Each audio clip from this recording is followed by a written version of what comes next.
It's Tehatchpot time. Key Budge, Corey Costello, Greg Garrett. Guys, how are you doing? Doing good, Key. Fantastic. It's we're kind of going a throwback to 2020 right now because we're doing a podcast with someone remote. We've got Sean Calhoun from Canvus. Sean, welcome to Tehatchpot. Hey, Keith. Thanks for having me. So you're in Cleveland. Am I right? Is that where you're at?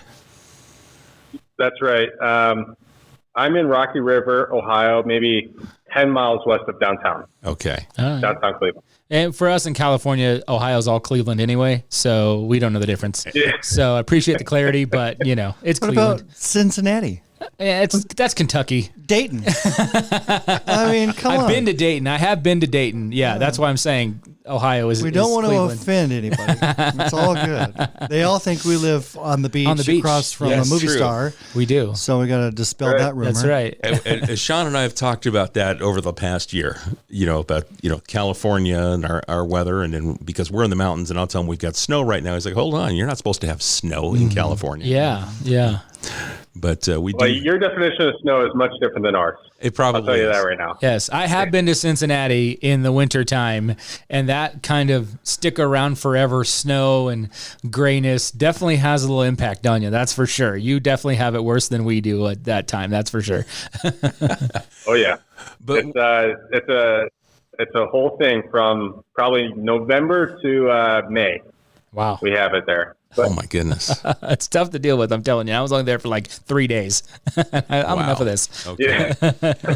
Well, Sean, we invited you to come on because we began this conversation. It was about a year ago, I think, when you reached out and you and I, and then we brought Greg in and we had a conversation about what Canvus does, and its connection to Tehachapi. So let's revisit that.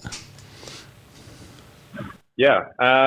Very simply put, at our core, we're manufacturers of furniture made from retired wind turbine blades. That's not something that people hear every day, if not ever. We're the first company to really take this material, the retired blades, and upcycle them at scale into public furniture designed for public spaces. And they're going to last 25 plus years. You guys were just such a cool community to work with because of your ties, very strong ties to renewable, specifically wind. So yeah, I can't believe it's been about a year. I think darn near to the date. It is. And so we have up on the screen your website showing video of your factory. And I have to say, when we talked a year or so ago, I was a bit skeptical, thinking, what's this really all about? You were more than a bit skeptical. Yeah. But it's my job. It is. It's part of my job. It is. But I have to say that I have been extremely impressed with the quality of the product that you donate. So you donated 6 benches to the city of Tehachapi. I think 5 of them are out now, Key, and we've got one more to go. We can Correct. talk about those details in a second. But this video is amazing. So you have a factory and you're taking these places. Who thought of this? What sparked this whole idea of turning used wind turbine blades into furniture and recycling them? I wish I could take credit for it. I cannot. I was People hoping you much would, smarter though. than I Dang am. it. Well, I was hoping you would. Well, his boss I is can't going to do that. listen to this. Yeah, so, okay, yeah, fair you got to enough. be careful. Everybody has Exactly. a boss. Sorry. So it's all the credit goes to mainly 2 people. Our managing partner Brian Donahue and one of our founders Parker Kowalski. Our background has always been in renewables. So the company has a history of decommissioning farms, working out in the fields to take the blades to be disposed. So working very closely with energy companies, we've always seen desire to get those blades out of landfills and really have them serve a bigger purpose. So working so closely with the blades, understanding the materials that they're made out of, how strong and how big and durable these things are, we saw it as a way to really leverage it into durable public furniture. It's really neat. bring the blades back to Ohio, and we cut them into cross sections. We call them fillets.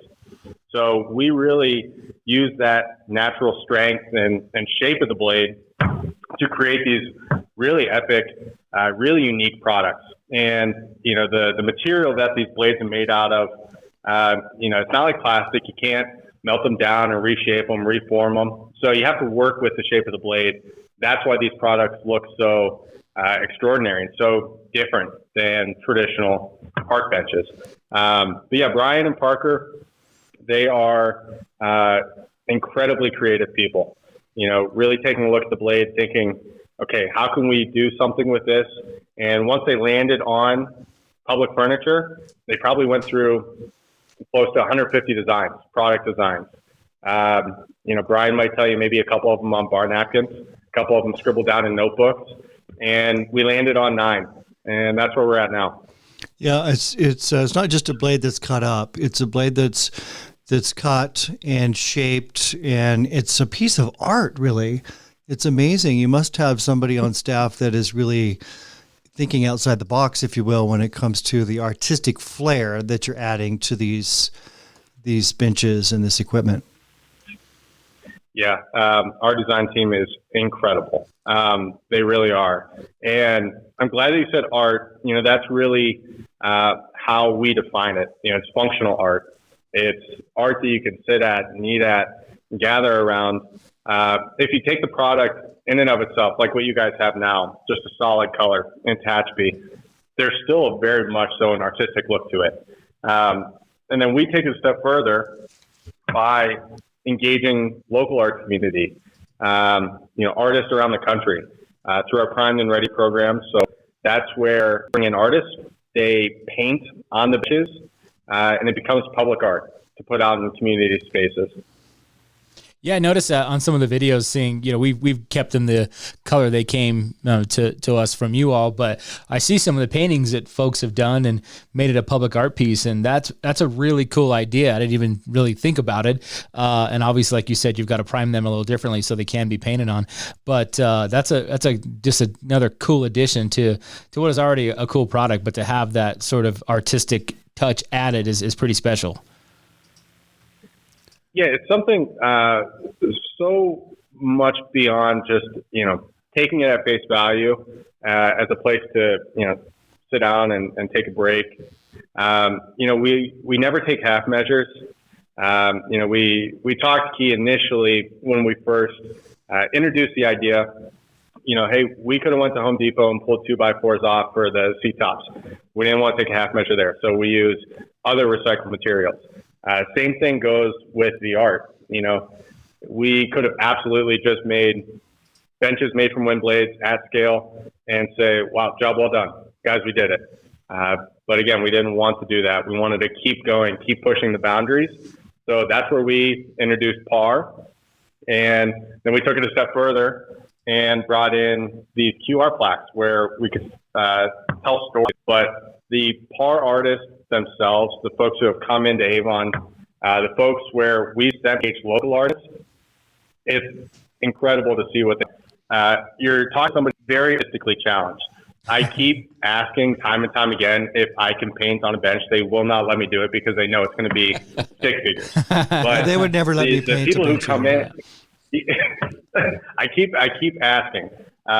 Maybe around Christmas time they'll feel generous, but the artists who come in, it's remarkable to see. It's all different styles. It's abstract, modern art, all the way up to historical realism with the most intricate details. It's really putting a community stamp on their piece. It's already a very unique product. It's really one of one. It's a specific cut from a specific blade. That in and of itself is unique. And then you paint on it.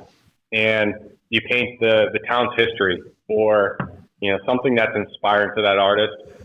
That's really absolutely what sets us apart is the art. So I have an idea. I do too. As I was looking at this, Yeah, but you do yours first. I had the same idea. I'm the idea factory. We'll see if we can afford it. So you donated 6 benches to the city of Tehachapi, and it's been a good partnership for the city and Canvus, quite frankly, right? We're both getting something out of it. Sure. But what if you donated some of the pieces to the city, and we could have local artists paint them? A lot of downtowns across America, they have art pieces, and sometimes they repaint them every year or two, or like in Minneapolis, they have Charles Schultz, so on and so forth. But if we had some of these blank canvases, we could have a public art program in our downtown area. And we're just looking at your website. You have the blades. It looks like a mountain scene. That's very cool. Isn't that so cool? That's very cool. You could have a bunch of blades, the tips kind of stuck somewhere in the ground, and then paint kind of maybe our marketing, our brand on that somewhere. And maybe entry monument to the city of Tehachapi. I like it. Right?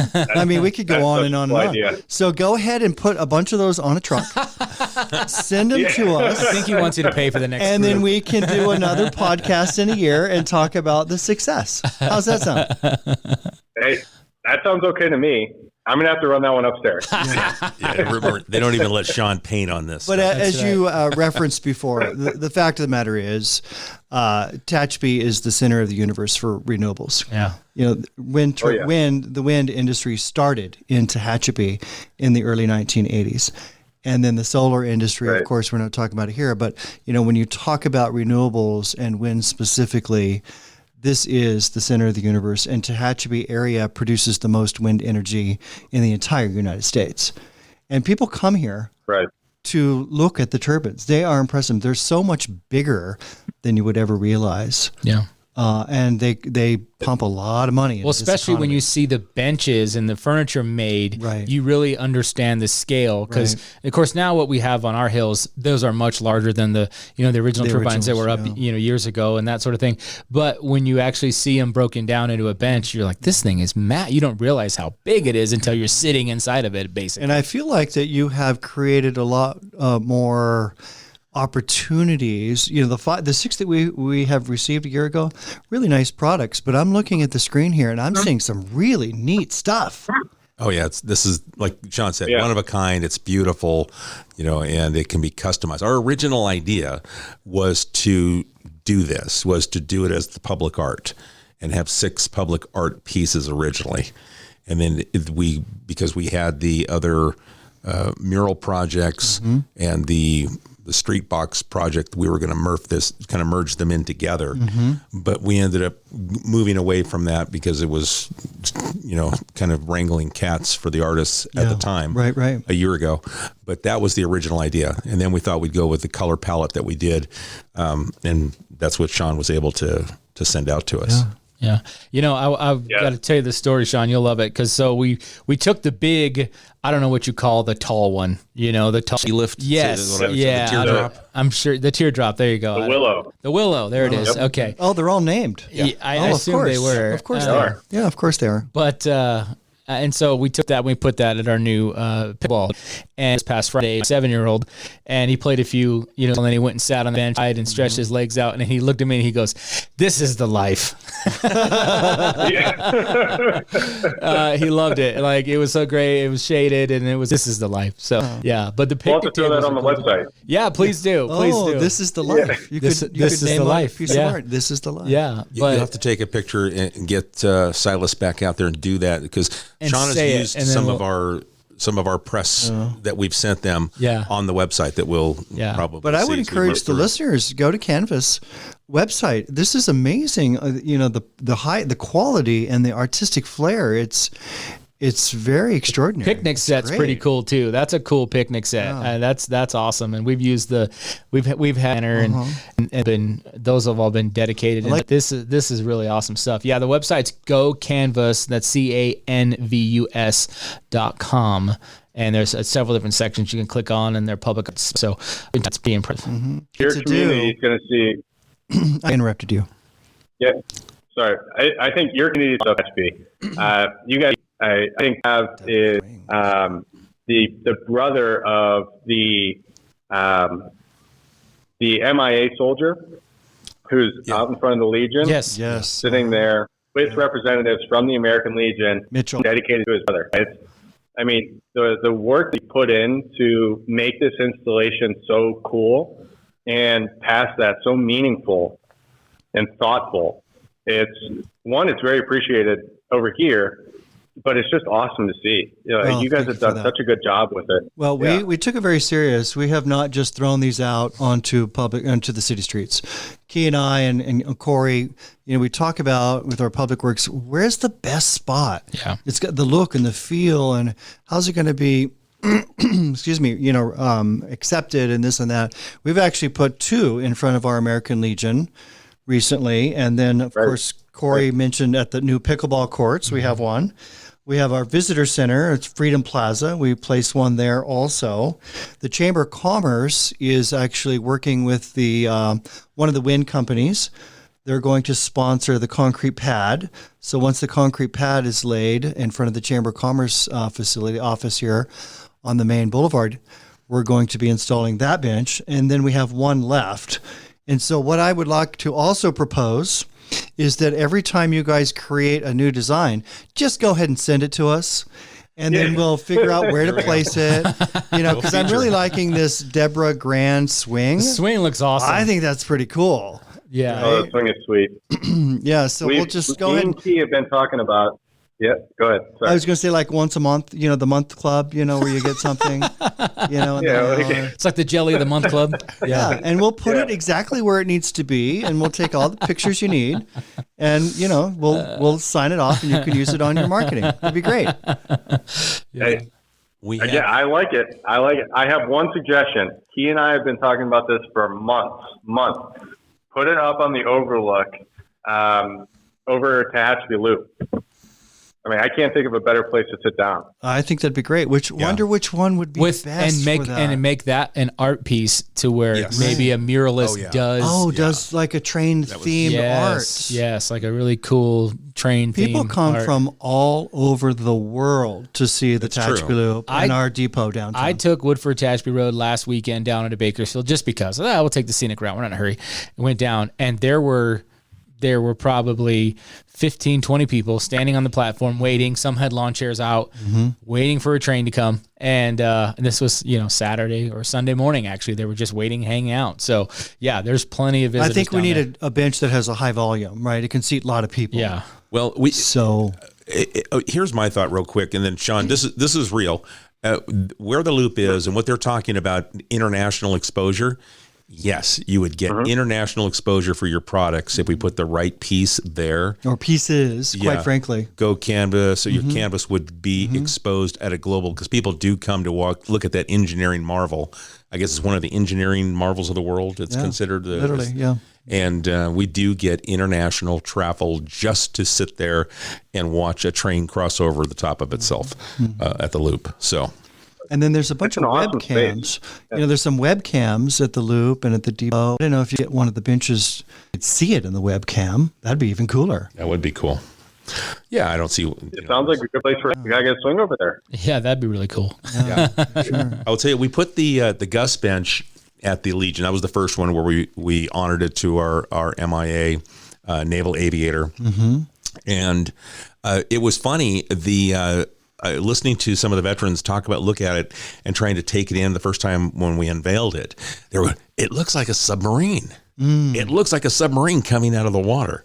And that's what some of the vets, when they looked at it, so it was kind of appropriate. But art is, you interpret art differently. You do. Every single person interprets it differently. And these are artistic furniture. Yeah. Right? It is artistic furniture. Well, we allowed, and I think I probably told you this, Sean, but we allowed our commander from the American Legion, Lynn Eckert, we took her over before and saw all of the benches and let her handpick the ones that they wanted to go in front of the Legion. So those pieces were handpicked by the veterans themselves. And I think she selected the perfect too. Yes. Yeah. Yeah. They complement each other so well. And we've done a lot of, in order just to what Greg said earlier, we didn't just get them and then throw them out in random places.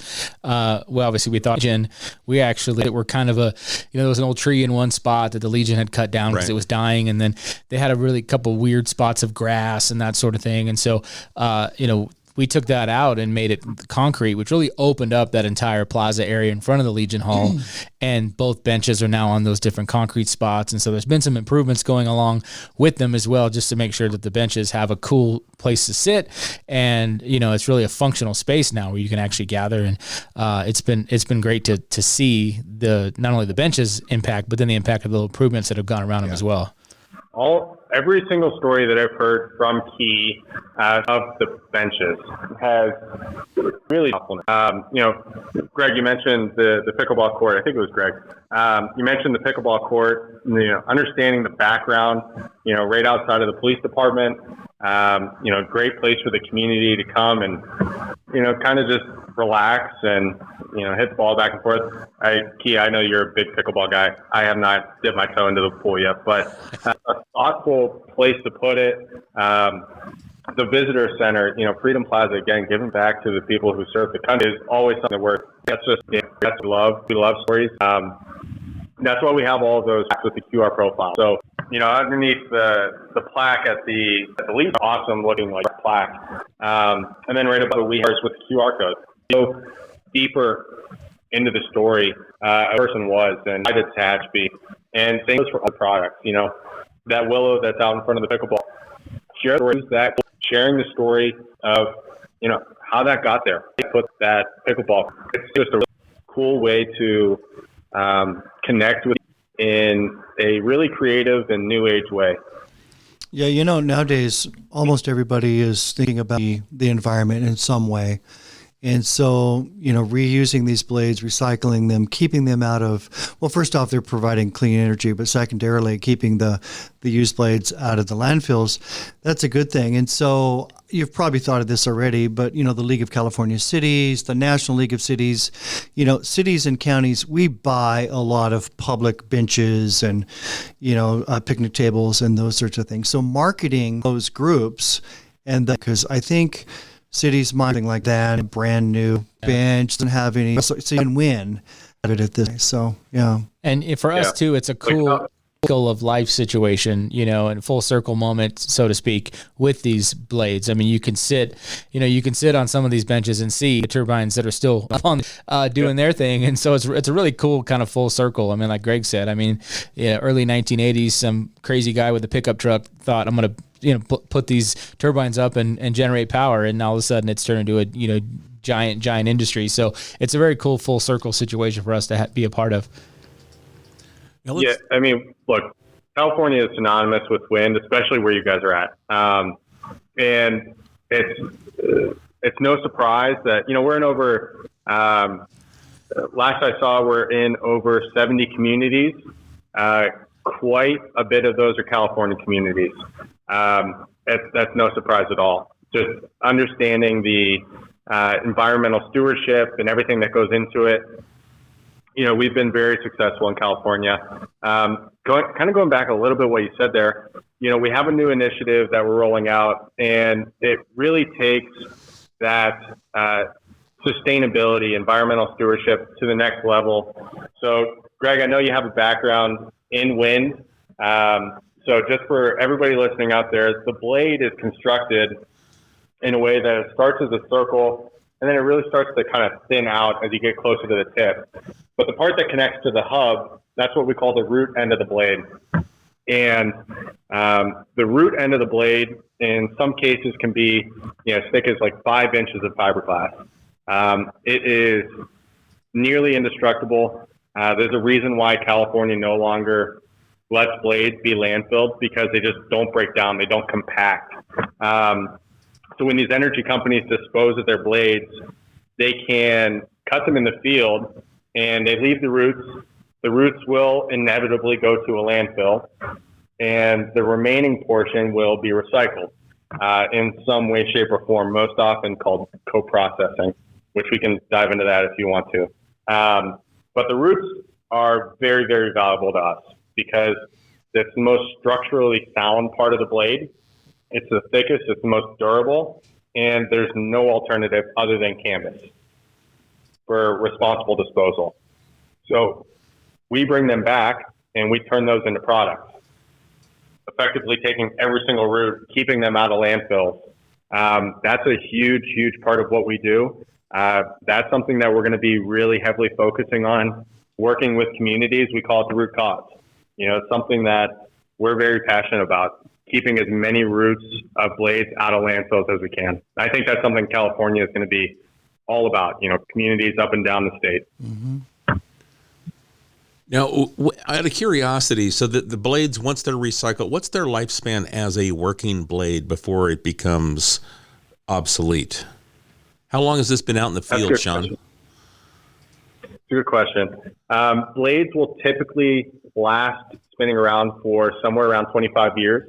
The real kicker inside of wind, speaking about the blades, is really twofold. It's technology and capital. And that's what a lot of these companies are taking a look at. So when they have an influx of capital, they can then look at new technology. So in the last couple of years, the Inflation Reduction Act was passed, and wind owners were a very large beneficiary of that. So they received a huge sum of money from the federal government. And a lot of times what they're doing is taking that money and they're doing what's called a repower. So they take the money, they buy bigger and better components, larger blades, and they'll repower that same footprint that they're already existing on. Larger blades creates a larger output of energy. So it's just a more efficient, getting a lot more energy saves.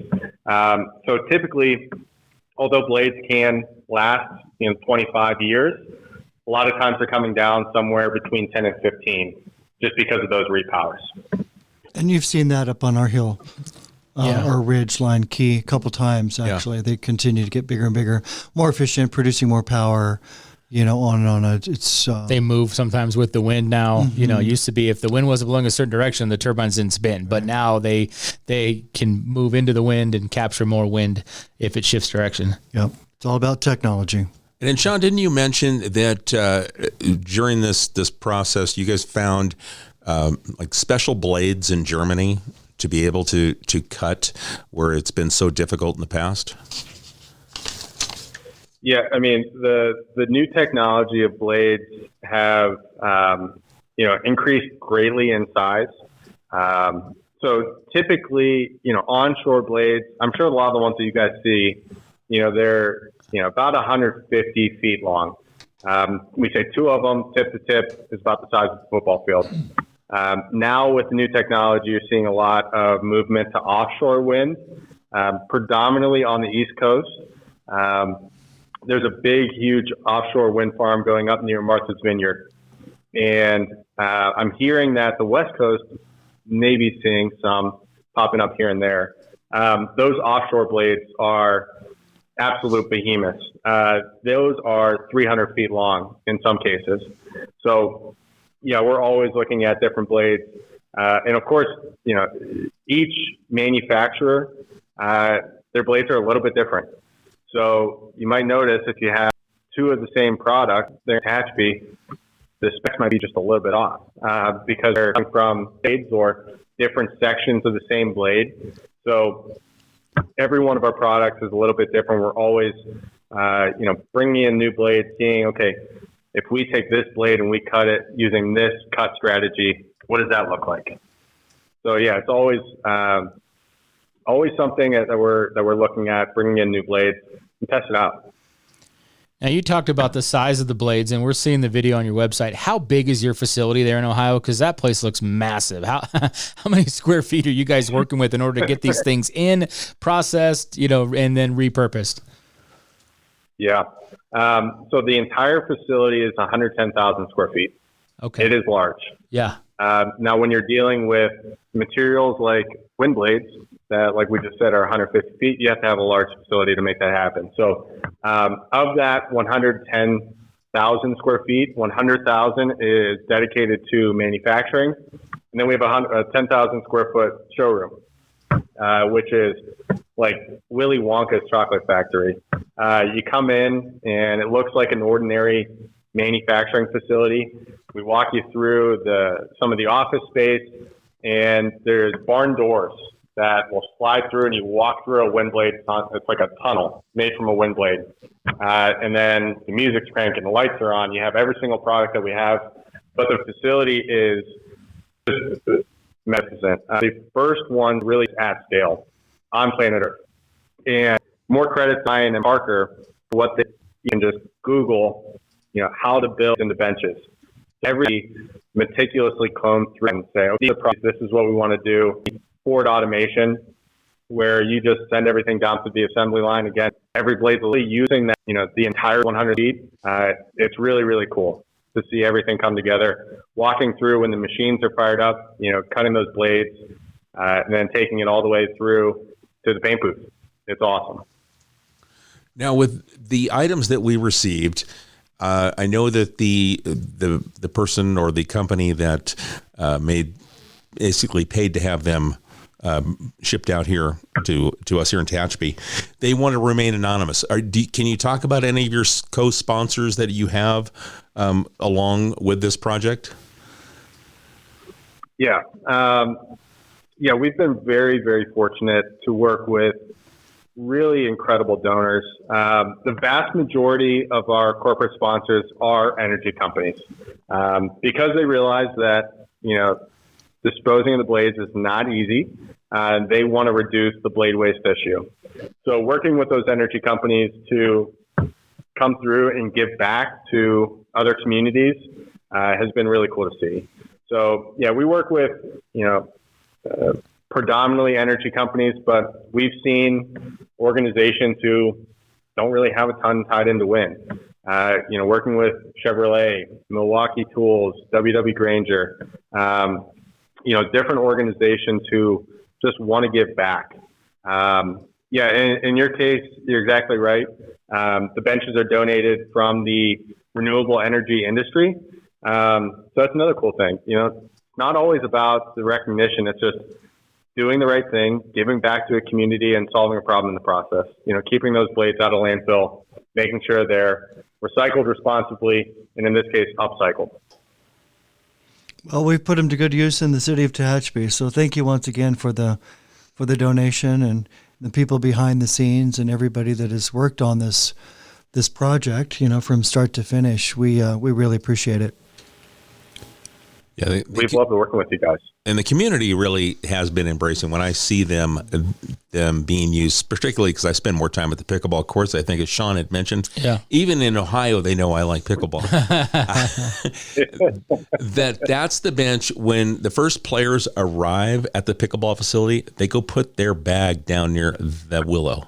They want to sit there. It's unique. It's different. We also have a couple of standard picnic table benches and a bleacher system that's there, but they always choose to go to the willow first. That's what I've noticed. Yeah, absolutely. No, it's right by the training wall and everything as well, so it's convenient. And the cool part is they're super comfortable. I mean, sometimes you look at it, like Greg said, sometimes standard benches, you're like, they're not. But these are, because of the surfacing, because of the materials they use, and then just the angles that they're at, like they're really comfortable, and and that's what helps too. People actually want to sit in them. Yeah. So it's been and it's also been used in our Chamber of Commerce has a scavenger hunt, a photo scavenger hunt thing going, and they featured that bench as one of the stops that people have to go find and take a photo next to. Who has the time to do that?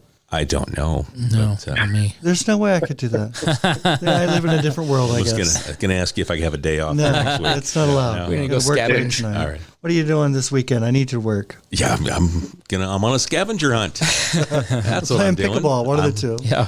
I'm looking, but that's, the willow is, as I refer to it, is the ski lift. It reminds me of kind of like being on a gondola. Sure. Kind of a feel. So kind of date myself to. Do you have any indoor furniture that you're contemplating? A lot of our, what we call classic benches, there's two styles in particular. It's called the Bell and the Mimi. Mimi is like very traditional, but the Bell still has some of that, artistic flair to it. We purposely made our applicable for use. A lot of energy companies that we're working with, they're making these purchases for their corporate campuses, and they'll put them in, their atriums or, things like that. It's really all about to make the biggest impact. Right. And if you have a door big enough to get in that, Deborah. Yeah, that's true. But I could see, lobbies with these sorts of... Make me a desk. Make a desk. Hey, that would be cool. Kind of cool. Can you make a podcast studio table? I'll tell you this. When we first fired up the saw, the saw is awesome. It's Italian saw that we brought over, made for cutting granite and stone. Nobody's ever done this. We didn't know how to do it, so we had to testing the cuts, making smaller fillets. So if you guys make it over to Cleveland, and I would suggest coming in the summer, please don't come in the winter. You're probably never going to want to come back. But come in the summer, come out to Avon, and you'll see it. And you might actually be able to see it on the website in some of the videos. We actually have very limited edition canvas only office furniture. So we have some bookshelves and we have a table. We actually have a chandelier above our conference room that's been outfitted, made from a section of the blade. It's really, really cool. It's awesome. Field trip. Yeah. I have an airfoil in my office. Yeah, that's right. You do have an airfoil. cut. Yeah. Well, I'm just amazed at all the different things that you guys are able to do, the quality of the products that we have. I mean, firsthand. I mean, I think you guys shipped them to us sometime in the summer, late summer. It got here sooner than I anticipated. And they hold up. I mean, because they've been outside since we received them. Yeah. So they survived through our winter. And obviously if they can survive being back there in Ohio, but the Tehachapi winters, it did well for the first year before we even put them in place. And the coatings are great too. Whatever, that coating that they're using is doing a great job. It even keeps some of the dust down, and the weather, you don't see water spots and stuff on it. So the coatings are really weatherproof for the most part. Everything we did was with you guys in mind, with municipalities. So the paint that we use, it's a Sherwin-Williams paint. Coincidentally, another Cleveland company, but Sherwin has a 2-part epoxy-based paint, and that's what we use for our flagship colors, like the solid colors. So it creates a shell around the product once it fully cures. But once that paint fully cures, not only is it, rock solid, but it's actually that a lot of times, or a public works director, that's where you usually start to see their eyebrows raise and their heads cock a little bit. So like, well, that's interesting. But the paint is, again, very specifically picked. Everything is built to last. We say 25 plus years, and we know that 25 is really geared more towards those secondary materials, like the composite lumber that we use, like the recycled rubber that we use out in front of the Legion for the seat tops. The blades themselves, again, there's a reason why they don't landfill them anymore, because they don't break down. They're going to last forever. So that's not the issue. If you just left those out there, it'd stay there forever. I mean, these things are so well built. I give so much credit to the craftsmen that we have in our manufacturing facility. You can't go to school for a degree in bench making from wind blades. So we brought in guys from every type of background, cabinetry, decking, any type of woodworking and CNC machines, anything that was relatively applicable. We brought them in and we said, okay, let's do it. Let's give it a shot. And what they've been able to make is just outstanding. The quality, like you guys have said, the quality of it, it's durable, it's built to last. And they just do such an excellent job over there. It'd be fun to be on your creative team. You could actually make bike racks, bicycle racks, you could cut it so that you can pull your bike in. I could think of a million different things that you could put, working for the city, what we do and how we do it, because it's got to be industrial. Yeah. Got to be bulletproof, right? If you're going to make a playground or put in a bench, you got to be ready for Johnny to try to tear it wear apart. And tear, yeah. Right. And so that's what, I could come up with a million ideas of things that we could use. Well, it's funny that Send them over. Yeah, Key was talking about delivery that day when the first shipment came. I think he was up in Mountain View first. I think there were some other items dropped off in another city, and Key was out, and so he said, I think they're coming today at some point. And it was really early in the morning, so I drove over towards Public Works, and there's this truck driver lost behind Home Depot. He's like sleeping in the cab of his truck on the dirt, and I kind of honked my horn and waved. I remember said, that. Are you look? He goes, I said, are you looking for the Public Works yard? Yeah, I could tell he had these in the back, and I said, all right. He goes, I was really early. I just slept in the truck because I drove all night from the last place I did the first delivery to. So yeah, we were able to get him in the right spot. But you talk about this stuff lasting forever, like parking bumpers. We have concrete parking bumpers. Those things, after a couple of years, they start to come apart from a freeze thaw. Mm-hmm. If you get a piece of fiberglass there, it's going to last forever. Yeah. Right? Mm-hmm. You coat it up and it looks cool and you could promote it and, all kinds Send me your resume. We'll get you on the design team. It's quite extensive, actually. These guys are always there's always a coup trying to get me out. Yeah. Like there's a city manager job in Moab, Utah. I'll send you his resume. Yeah. I'll send you his resume. No, it's good stuff. It's been a fun podcast, but more importantly, the quality of the product that we receive, we could not be happier, and we're putting it to good use, and we hope to continue to, have these discussions and any opportunities in the future. We're all about it. Yeah. We put them in public spaces so the public can enjoy. The goal, I think, with the chamber, do they have a view of the wind turbines?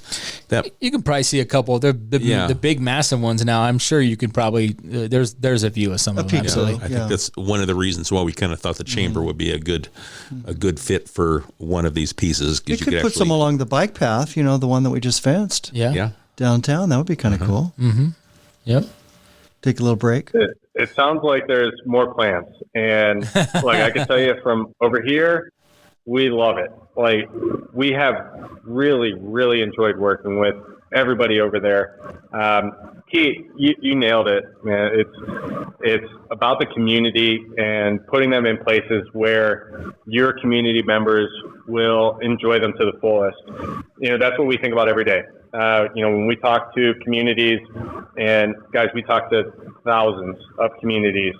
It's never about us, doing what we do. It's not always about, you guys and your budget. It's truly, what gets us going is, hey, let's get these into the community. They're going to absolutely love them. It's public art, it's functional art, and it's just a really cool product. Something I've wanted to do. And when we can pair. Yeah. Sorry, I cut you off. Go ahead. No, when we compare a really cool product with a really cool community, that's a successful installation. And luckily, we're 70-something for 70-something. Yeah, that's awesome. Something I've wanted to do, and Key and Corey know this, is a renewable park. So we had a plot of land. We brought in a full blade, so that people can see the vast size of a wind turbine blade. And then some of your furniture would be cool, and then situate it in a spot where you could actually see the ridge. Mm-hmm. Right? Wouldn't that be? And then we could get Southern California Edison and maybe some of the renewable companies. Everybody could contribute and be part of, because there are lots of companies that participate, like the Crane Company, that puts this stuff up. I mean, everybody could showcase their product in some way or another, whether it's, visuals with, plaques on the benches, beside the blade, those sorts of things. Well, two of our parks. It would be a small investment. It wouldn't be that big of a deal. Two of our parks are about our historic background, Depot and Railroad Park. Mm-hmm. So might as well create a renewable park. Mm-hmm. Hey, there you go. Mm-hmm. All right. On the east side of town. Yeah. So you could see the ridge. Our wheels are spinning. I can hear it. I can hear it from over here. This is how our creative department works, Sean. Right here, you're hearing it. We start having these conversations, and before you know it, something happens. Yeah, this was less of a podcast and more of a brainstorming session. So a little peek into the residents' minds of what goes on around here. This is basically how most of the meetings happen. So just FYI. Yeah. We further our water cooler The talk. transparency is really cool. Yeah. The transparency is cool. People who listen in, who are your neighbors, your constituents, they get to tune in and see what you guys are thinking. I think that's cool in and of itself. Well, it's not only highlights our history, but it promotes, this, what Kern County has become the leader in renewables. And we talk about it. We have Richard Chapman from the Kern Economic Development Corporation come in. He's constantly giving us stats and numbers showing the climb in where Kern County here rates globally in renewables. Yeah.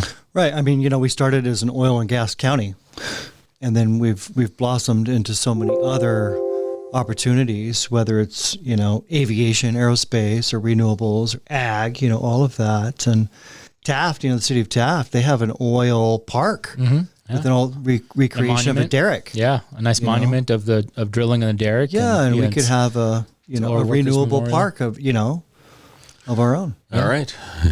Okay, our no, I've already thought of 5 different. I know you have. 5 different spots. I can see it in your eyes when I look over. I can see trying you to total all this up over visualizing here. I'm everything. making notes. So, Sean's on the other side. Said, "Okay, I like the way Greg thinks." Sounds good. Yeah, he's like, sounds good.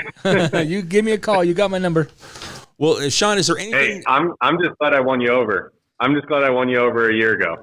Yeah, it was the conversation I think that you and I had, and then I convinced Greg to sit in on it. And I go, no, these guys are legit. This isn't a cold call that's going nowhere. There's actually some substance here. Sean, I never doubted you for a second. Not a second. I'm sorry. Well, and truly, I mean, it was a cold call. You gave me a cold call, and I happened to be the one that answered the phone. So, and then I tried to bring Greg, and he's like, "No, go ahead, take the call. You sit through it." And then after you and I and your partner, we had the conversation. I go, "No, this is legit. This isn't the a scam. This is we legit." get a lot of cold calls. We do. People call us for all kinds of things from A to Z, and 1 to an infinity. Quite frankly, it's quite remarkable. But no, I mean, I trusted you, Key. So you delivered too. So we just got back. Greg and I did from the Innovating Commerce Serving Communities ICSC show in Las Vegas, and there's a lot of most of it's centered around retail and real estate, but there is quite a few vendors that provide things to communities, whether it's Christmas decorations, statues, that sort of thing. That'd be a great presence for you guys there. Unfortunately, you probably would not be able to get your stuff out to Las Vegas, so to speak. But at least, it might be something to think about in the future, at least a display booth or something at a place like that. There's a lot of cities that are represented there. And so you might be able to, might get a few more clients that way as well. Well, I'll tell you this, I wouldn't rule it out. You probably have some folks in the community who work for these energy companies. And if they made it over to Minneapolis earlier this month for the American Clean Power Conference, they would have saw us. So nice. Really cool story. We took 22 products up to Minneapolis, scattered them all throughout the showroom and the floor, and a handful of corporate partners donated them back to a nature conservancy. So look, hey, if we can get them to Minneapolis, if we can get them out to Tehachapi, we could probably get them out to Vegas or wherever. But we love doing that, and that Clean Power Conference was just excellent. We had live paintings and doing all these things, but it was a really cool time. Very cool. Yeah. So is there, Sean, is there anything that we haven't mentioned that you'd like to mention before we wrap it up? I think we got through quite a bit, which is really cool. A lot of times we're just talking about the products, and we don't always get to talk about, the story behind the products and, the why we did that. But no, look, you guys have been phenomenal to work with. We said it when we first took that truck out there. I said, "Q, this is the first one of many." And I'm glad that the gears are already turning. Now we can get number 2 and 3 and 4 out there eventually. So, yeah, the next time that we send products out, I'm going to do everything I can to make sure that they're products from the root end of the blade. Again, that root cause that we're working on, diverting all of those roots out of the landfills and getting them into communities, as benches and tables and planters. Tehachapi has just been a really great partner for the last year, and we're really looking forward to continuing that. I really appreciate you guys having me on. Well, we appreciate you taking the time and what Canvus has done, your renewable partners that sponsored this outdoor furniture for our community to enjoy and appreciate for years to come. Make sure you, and the back channels, when you talk to them, tell them thank you from us. We do appreciate it. Absolutely.